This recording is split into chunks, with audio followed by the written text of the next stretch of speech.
हाय 1979 जबकि हमें क्या देखने को मिलता है कि सोवियत यूनियन और यूएसए के बीच में कोल्ड वॉर अपने रूज पे होती है और अफ़गानिस्तान में काबुल में बैठे होते हैं बबरक करमाल जो कि जिनको के सपोर्ट हासिल होती है सोवियत यूनियन की।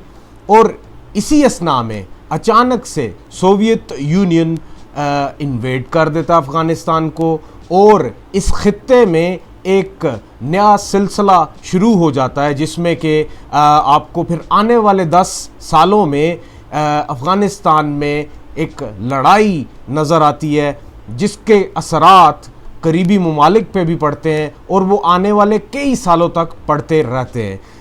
उनमें से ऑफ कोर्स पाकिस्तान एक ऐसा कंट्री था कि जिसके ऊपर के उसके बहुत ज़्यादा इम्प्लिकेशंस रहे और पाकिस्तान डायरेक्टली इसमें इन्वॉल्व रहा।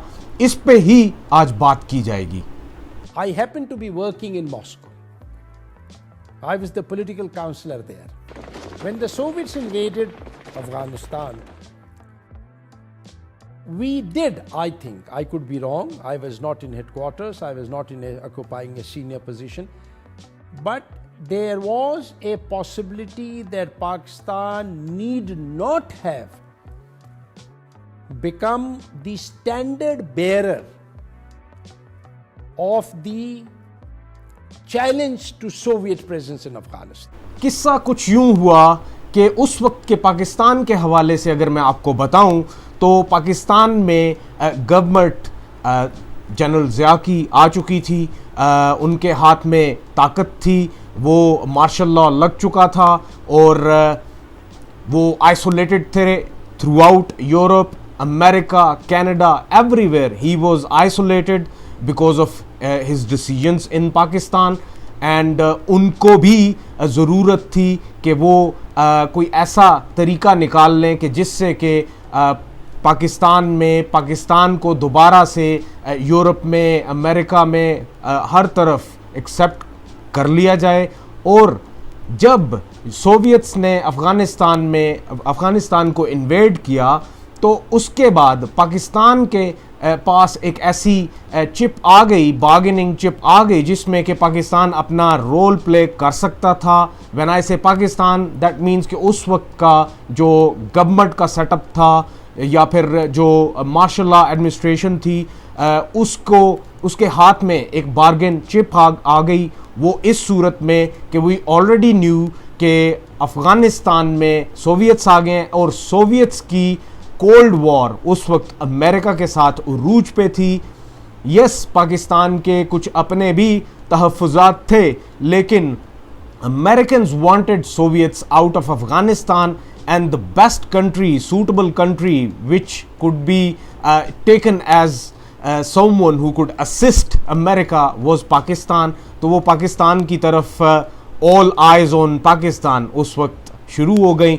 और इसमें हमें क्या देखने को मिला कि फिर आने वाले वक्तों में पाकिस्तान ने अपना अहम रोल प्ले किया जिसकी वजह से कि ना सिर्फ सोवियट्स काबुल से वापस गए, अफ़गानिस्तान से वापस गए, बहुत ज़्यादा implications for the region हमें आगे देखने को मिली। General Ziaul Haq, who plunged the country into a war with Afghanistan which we didn't need. President Ziaul Haq, whose government was extremely unpopular at home, was isolated abroad. The president felt and his advisors felt that opposition to the Soviet presence in Afghanistan and joining the American-led campaign against the Soviets would bring it kudos. We should have spoken to the socialist government that was formed in Afghanistan and sorted out our border issues rather than fighting an American war.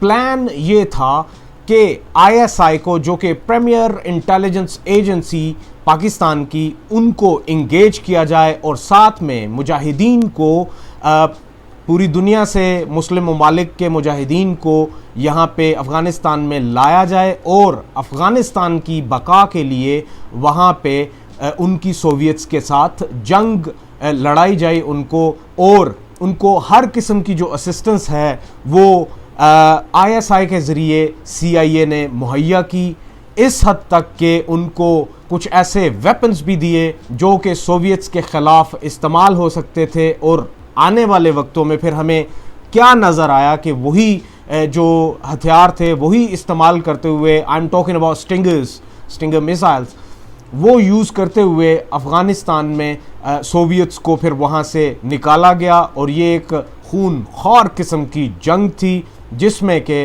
फिर and पे हमें देखा कि Soviets को यहाँ से निकलना पड़ा। अफ़गानिस्तान के मुजाहिदीन को असिस्ट करने में जो 3 बड़े ममालिक जिनका के इसमें बहुत अहम किरदार था, of course one of them was Americans, and फिर इसमें सऊदी अरेबिया का पैसा इस्तेमाल हुआ। और जहाँ तक रही बात पाकिस्तान की, तो पाकिस्तान ने ISI के ज़रिए ट्रेन किया मुजाहिदीन को और फिर उन मुजाहिदीन को असला चलाना सिखाया, सब कुछ किया और फिर स्ट्रेटजीज़ बना के दी जिसके इस्तेमाल से उन्होंने सोवियट्स को ऑफ कोर्स अफ़गानिस्तान से निकाला। अब यहाँ पे सवाल उठता है कि उस वक्त की जो एडमिनिस्ट्रेशन थी, मार्शल लॉ एडमिनिस्ट्रेशन पाकिस्तान की, उन्होंने क्या सोच के USA का साथ दिया।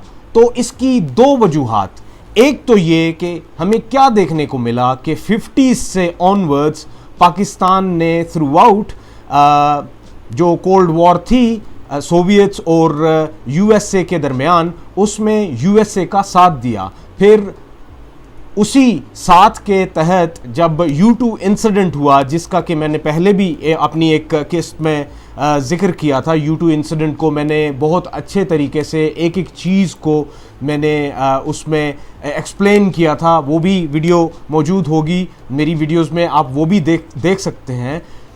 उसमें फिर क्या हुआ कि उस U2 इंसिडेंट के बाद जो धमकी आमेज़ लहजे में सोवियट्स की तरफ से पाकिस्तान के ख़िलाफ़ बात की गई, उस बात की वजह से पाकिस्तान के ऑलरेडी से कुछ तहफ़्फ़ुज़ात थे सोवियट्स पे। तो of course it was obvious कि अगर पाकिस्तान के पास आने वाले दिनों में कोई ऑप्शन होती to choose one of them, तो उनमें से पाकिस्तान ने US के साथ ही जाना था। और ऐसा ही हुआ, पाकिस्तान ने US का साथ दिया इस वक्त भी कि जब सोवियट्स ने इन्वेड किया। दूसरी जो बहुत ही अहम वजह, जो कि इट साउंडेड रियली वेल, जिसमें कि ये बताया गया कि एज सोवियट्स वर प्रो एक्सपेंशनिस्ट्स, हमने देखा कि हिटलर ने यूरोप में अपने आप को एक्सपैंड किया और करता ही चला गया। 20th सेंचुरी का जो सेकंड हाफ बनता है, फाइनल हाफ बनता है, उसमें हमें क्या देखने को मिला कि सोवियट्स ने अपने आप को एक्सपैंड किया और सोवियट्स इस हद तक एक्सपैंड करते रहे कि सेंट्रल एशियन रिपब्लिक्स वो उनके कंट्रोल में थी, उनका हिस्सा थी। फिर ये कि they started eyeing upon Afghanistan, और जब अफ़गानिस्तान भी आ गए तो उस वक्त क्या हुआ कि अफ़गानिस्तान, यहाँ पे ये परसीव करना शुरू कर दिया गया कि after Afghanistan of course it would be area of Balochistan and Gwadar, and Russians they wanted to end up in the warm waters of Indian Ocean. उनको इंडियन ओशन के वार्म वाटर्स चाहिए थे ताकि वो अपनी ट्रेड इस तरफ से जारी रख सकें। इट इज़ अंडरस्टैंडेबल, ये उस वक़्त इस बात पे गौर किया गया। दूसरी इसी बात से रिलेटेड एक एनेक्स बात मैं करता ये चलूँ कि उस वक्त बलूचिस्तान के अगर हालात देखें और सिंध के भी हालात देखें तो उसमें जो पार्टी कम्युनिज़म जो है वो सराहियत कर रही थी, उस पर इन्वेस्टमेंट हो रही थी और वो सोवियट्स की तरफ से ही इन्वेस्टमेंट थी। और ये इंटेलिजेंस भी मौजूद थी कि वो जो इन्वेस्टमेंट्स की जा रही हैं, और पाकिस्तान के KPK एरिया में भी, आज के KPK और उस वक़्त सरहदी एरिया जो था उसमें वो इन्वेस्टमेंट्स की गई थी पॉलिटिक्स में जगह बनाने के लिए। सोवियट्स के एतबार से अगर देखा जाए तो सोवियट्स ने वो इन्वेस्टमेंट्स की। तो इंटेलिजेंस ये थी कि वो इन्वेस्टमेंट्स इसलिए की जा रही हैं कि कल को आने वाले वक्त में जब हम अफ़गानिस्तान में सेटल अप हो जाते हैं तो उसके बाद हमारा जो नेक्स्ट स्टेप होगा वो पाकिस्तान की तरफ पड़ाव होगा। ये ऐसे ही है जैसे कि उन्होंने बबरक करमाल को बिठाया तो फिर वो खुद आ गए। बबरक करमाल जो है he was already attached with the communist party और उस कम्युनिस्ट पार्टी के साथ मिलके उसने फिर अफगानिस्तान में इन्वेजन में उनका साथ दिया। And General Zia-ul Haq, who was isolated and ostracized, overnight became a darling of the West. Lots of money came in, lots of equipment came in, and Pakistan provided not merely refuge to 3.5 million Afghan refugees, but it also became the staging ground for the anti-Soviet and anti-Kabul elements to train, to be equipped, and to be launched into Afghanistan. Around 5 million refugees, they moved here, and about 1 million plus they went to Iran. At that time, USA definitely wanted to see USSR moving out of Afghanistan, and we also never liked it because we feared at that time that if Russia manages to establish itself in Afghanistan and Afghanistan is stable, then all kinds of mischiefs could be created in Pakistan, in Balochistan, in KPK area. The Soviets went on pleading with us that their presence in Afghanistan was not directed against Pakistan. But General Zia-ul Haq believed, rightly or wrongly, I do not know, that the Soviet occupation of Afghanistan was not aimed at merely staying in Afghanistan, but that their ambitions was to move into Pakistan and eventually then control the warm waters of the Arabian Sea. This was the belief, this was the rationale. But more importantly, the government of Zia-ul Haq was consolidated, it became very strong, and a leader who was isolated and ostracized was accepted, in fact welcomed in all the Western capitals, especially Washington, London, Paris, Bonn, or the rest of the world. Sir, that you and I have a rendezvous with destiny. I thank you.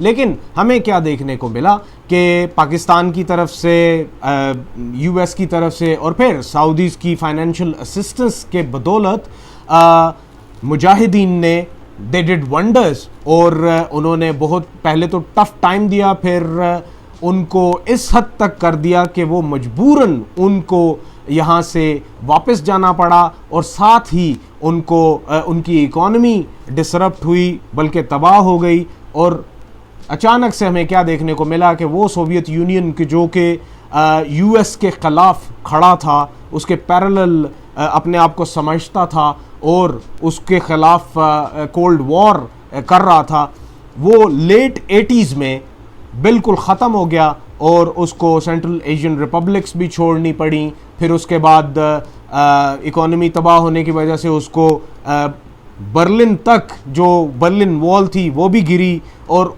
उसी Berlin wall का एक जो टुकड़ा, वो आपको याद होगा कि जनरल हमीद गुल जो कि DGISI थे, अल्लाह उनको जन्नत में जगह अता फरमाए, उन्होंने उनके पास उस बर्लिन वॉल का टुकड़ा भी था और जिसके साथ कुछ इस तरह की तहरीर, लफ्ज़ पर लफ्ज़ तो मुझे याद नहीं, लेकिन यह है कि उसके साथ ये तहरीर लिखी थी कि ये उस शख्स के लिए कि जिसने इसको ब्लो करने में, हथौड़ा मारने में अहम किरदार अदा किया। ऑफ कोर्स उस वक्त DGISI जनरल हमीद गुल थे और जो उनका रोल था मुजाहिदीन के एतबार से अगर देखा जाए तो वो रोल मैंने अपनी पिछले एक इंटरव्यू जो कि मैंने मोहम्मद राशिद साहब के साथ किया था, जो कि 3 दफ़ा एबडक्ट हुए थे, and he has exclusive knowledge about Arab Mujahideen, he has exclusive knowledge about the Talibans, and he has exclusive knowledge about Afghanistan, that how things work there. तो उनके प्रोग्राम में भी हमने जनरल हमीद गुल के बारे में ये डिस्कस किया था कि कैसा उनका रोल था और उनकी क्या इज़्ज़त थी तालिबान के बीच में और मुजाहिदीन के बीच में। तो वो भी आपको वीडियो मिल जाएगी। 4 एक साथ पे मुश्तमिल वो इंटरव्यू है, quite interesting interview which you can watch in my videos. यहाँ मैं ये वाजे करता चलूँ कि जब हमें ये देखने को मिला कि पाकिस्तान ने फुली CIA का साथ ISI ने देते हुए मुजाहिदीन को एम्पावर किया और सोवियट्स को यहाँ से ना सिर्फ के निकाला बल्कि उनको इस हद तक तबाह कर दिया कि सोवियत यूनियन ही ख़त्म हो गया और रशिया रह गया, तो वहाँ पे हमें आउटकम्स भी कुछ देखने को मिली जो कि पाकिस्तान के हवाले से। मैं पहले अफ़गानिस्तान के बारे में आपको बता दूं कि अफ़गानिस्तान में एक लॉन्ग लास्टिंग ऐसी सिचुएशन क्रिएट होगी जिसमें कि प्रॉक्सी वॉर्स चलना शुरू हो गई और इंटरनल जो उनके फैक्शंस थे they started fighting each other, और उसके सिलसिले में पाकिस्तान के ऊपर मज़ीद बोझ पड़ा। पहले ये कि इस अफ़गान जिहाद के दौरान पाकिस्तान पे बहुत ज़्यादा असर पड़ा इकॉनमी पे भी, और यहाँ पे दूसरा असर ये पड़ा कि लाखों की तादाद में जो अफ़गान मुहाजिरीन थे उन्होंने पाकिस्तान का रुख किया और पाकिस्तान को अपना मस्कन बनाया, और फिर पाकिस्तान के ऊपर एक्स्ट्रा वो बर्डन था। लेकिन ये है कि उस बर्डन के साथ साथ हमें कुछ और क्या देखने को मिला कि पाकिस्तान ने अपने आप को इस जंग के दौरान जो कि सोवियट्स के ख़िलाफ़ मुजाहिदीन ने लड़ी, पाकिस्तान ने अपने आप को अप फ्रंट कर दिया, अपने आप को एक्सपोज कर दिया in front of Soviets. Yes, Pakistan was fully prepared of it कि अगर कोई एरियल अटैक्स पाकिस्तान पे होते हैं एंड ईच एंड एवरीथिंग, उसके लिए पाकिस्तान प्रिपेयर्ड था। और साथ में उस वक्त इंडिया के साथ जो सोवियट्स की भाईचारा था वो भी हमें बढ़ता हुआ नज़र आया। तो पाकिस्तान को अपने ईस्टर्न फ्रंट से और वेस्टर्न फ्रंट से दोनों तरफ से खतरात लाहक थे। तो हमें ये देखने को मिला कि पाकिस्तान ने बिल्कुल ही अपने आप को फ्रंट पे कर दिया था, हालांकि ऐसा नहीं होना चाहिए था। अगर कोई इमदाद दी गई थी तो शायद मेरी अपनी राय के मुताबिक उनको हिडन तरीके से ही रखा जाना चाहिए था। Cooperation would have been on more balanced terms, on quid pro quos, not a one-sided relationship where we were giving and they were taking. इसी असना में अमेरिका ने जब ये देखा कि सोवियट्स यहाँ से निकल गए और सोवियट्स का तख्ता तो उलट गया और अब ये है कि अब उनका इस रीजन के साथ कोई लैया दैया नहीं, तो उन्होंने सब कुछ समेटा और सब कुछ कपड़े शपड़े झाड़े और यहाँ से वो चले गए और पाकिस्तान को अकेला छोड़ गए। मतलब ये कि जब उनको ज़रूरत थी तो वो पाकिस्तान का साथ मांगते रहे और जब ज़रूरत नहीं रही तो वो पाकिस्तान को छोड़ के चले गए। और उनके जाने के बाद हमें क्या देखने को मिला कि पाकिस्तान एक ऐसी सिचुएशन में था कि जिसमें पाकिस्तान को ख़तरात लाहक थे अपने वेस्टर्न बॉर्डर से भी, नोइंग द फैक्ट कि हमारे ईस्टर्न बॉर्डर पे पहले से ही हालात हर वक्त कशीदा रहते थे। Then Hillary Clinton, when she says that we have a history of moving in and out of Pakistan. We also have a history of kind of moving in and out of Pakistan. I mean, let's remember here, the people we are fighting today, we funded 20 years ago. And we did it because we were locked in this struggle with the Soviet Union. They invaded Afghanistan, and we did not want to see them control Central Asia. And we went to work. And it was President Reagan, in partnership with the Congress, led by Democrats, who said, you know what, sounds like a pretty good idea. Let's deal with the ISI and the Pakistani military, and let's go recruit these mujahideen. And let's get some to come from Saudi Arabia and other places, importing their Wahhabi brand of Islam so that we can go beat the Soviet Union. And guess what? They retreated. They lost billions of dollars, and it led to the collapse of the Soviet Union. So there's a very strong argument, which is, wasn't a bad investment to end the Soviet Union, but let's be careful what we sow because we will harvest. So we then left Pakistan. We said, okay, fine, you deal with the stingers that we've left all over your country. You deal with the mines that are along the border. And by the way, we don't want to have anything to do with you. In fact, we're sanctioning you. unfortunately, once they moved out, they abandoned them, and then she is on record having said it. We left Pakistan, and we left Pakistan military and ISI, and we told them to deal with the stingers and mines left all over, and we looked the other way. तो इसका हल पाकिस्तान ने ये निकाला कि पाकिस्तान ने अपनी favour में इंटेलिजेंस एजेंसीज ने once again they played a key role, and फिर उन्होंने तालिबान मूवमेंट जो थी वो स्टार्ट हुई और उसको फुली सपोर्ट किया, और नॉर्दर्न अलायंस उस तरफ से क्रिएट हुई। लेकिन पाकिस्तान की सपोर्ट के साथ हमें क्या देखने को मिलता रहा कि मिड 90s में अचानक से तालिबान ने फुली अफ़गानिस्तान का जो बड़ा चंक था उसके ऊपर कब्ज़ा कर लिया, और अफ़गानिस्तान ने अपनी हुकूमत डिक्लेयर कर दी, जिसको कि पाकिस्तान ने एक्सेप्ट किया। लेकिन ये है कि ऑनगोइंग एक कॉन्फ्लिक्ट चलता रहा अफ़गानिस्तान में, और उसके चलने की वजह से पाकिस्तान के ऊपर शदीद इम्प्लिकेशंस आते रहे। एंड मज़ीद ये कि वो अमेरिका जिसके लिए कि पाकिस्तान ने ये सारे ख़तरात मोल लिए, उस अमेरिका ने पाकिस्तान को इस हद तक छोड़ दिया कि उल्टा पाकिस्तान पे सैंक्शंस लगा दी और आर्म एम्बागोज लगा दिए, और जिससे कि पाकिस्तान और F-16 भी देने से इनकार कर दिया। ये सारी चीज़ें पाकिस्तान को देखने को मिली, और हालांकि अगर देखा जाए तो पाकिस्तान ने तो फुली अमेरिका का साथ दिया, और USSR को तोड़ने में जितना हाथ पाकिस्तान का था उतना किसी का भी नहीं था। लेकिन फिर भी सिले में उन अमेरिकन फ्रेंड्स ने जो कि अपने आप को ये कहते हैं कि शायद उन्होंने पाकिस्तान के लिए बहुत कुछ किया, ये किया उन्होंने और छोड़ गए पाकिस्तान को। और साथ में ये है कि उन्होंने एक बता दिया पाकिस्तान को कि अमेरिकन्स अच्छे एलाइज नहीं हैं। ये उस वक्त भी डू मोर के तकाजे करते रहे और आज भी डू मोर के तकाजे चलते रहे।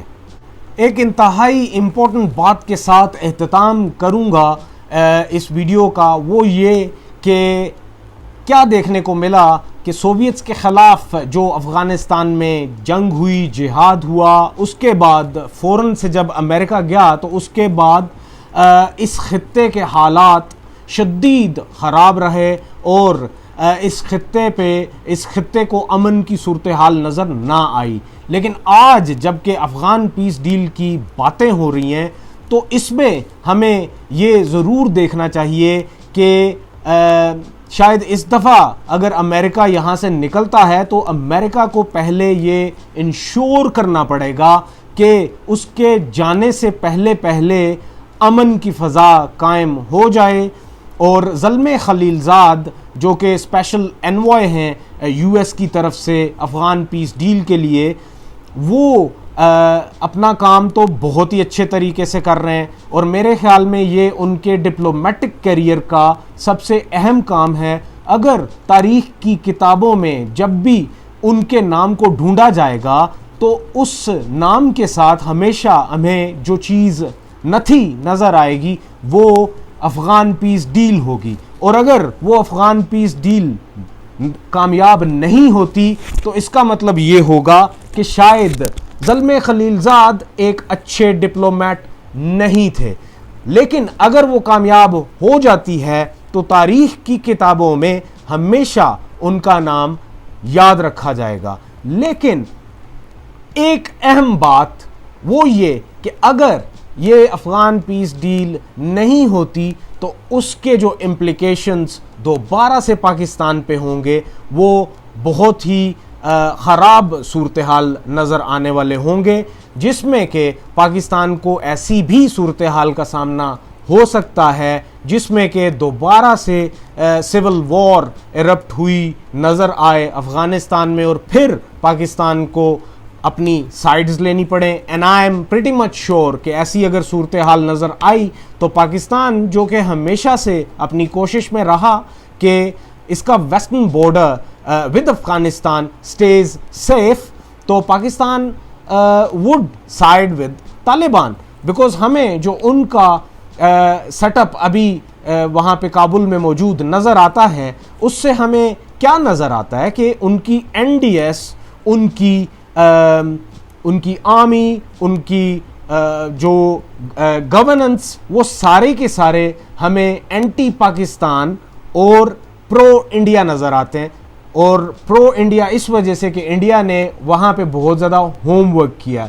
लेकिन अगर 70 to 75% अफ़गानिस्तान पे नज़र दौड़ाई जाए तो हमें आज भी अफ़गानिस्तान में तालिबान का किरदार अहम नज़र आता है।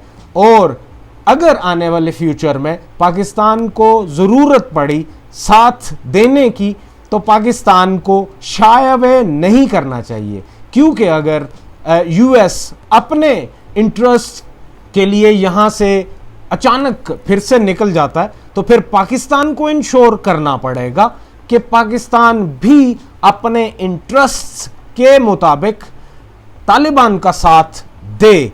और क्योंकि tried and tested relationship between them, पहले भी एक दूसरे को एक्सेप्ट किया एंड अभी भी जो अफगान पीस डील में आमादा किया गया तालिबान को, वो पाकिस्तान की ही तरफ से किया गया, जिसकी के एक बहुत बड़ी एग्जाम्पल हमें आजकल भी नज़र आ रही कि DGISI ऑफ पाकिस्तान और हमारे चीफ ऑफ आर्मी स्टाफ ये हमें काबुल जाते हुए नज़र आते हैं, ये हमें कतर दोहा जाते हुए नज़र आते हैं तालिबान से मिलने।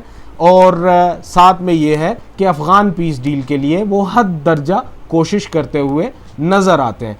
तो कहने का मकसद ये था कि पाकिस्तान को अपनी सेफ साइड ढूंढनी चाहिए, अमेरिका जाए और उसके बाद जैसी भी सिचुएशन हो पाकिस्तान को ये मेक श्योर करना चाहिए कि पाकिस्तान के लिए फेवरेबल सिचुएशन बनी रहे।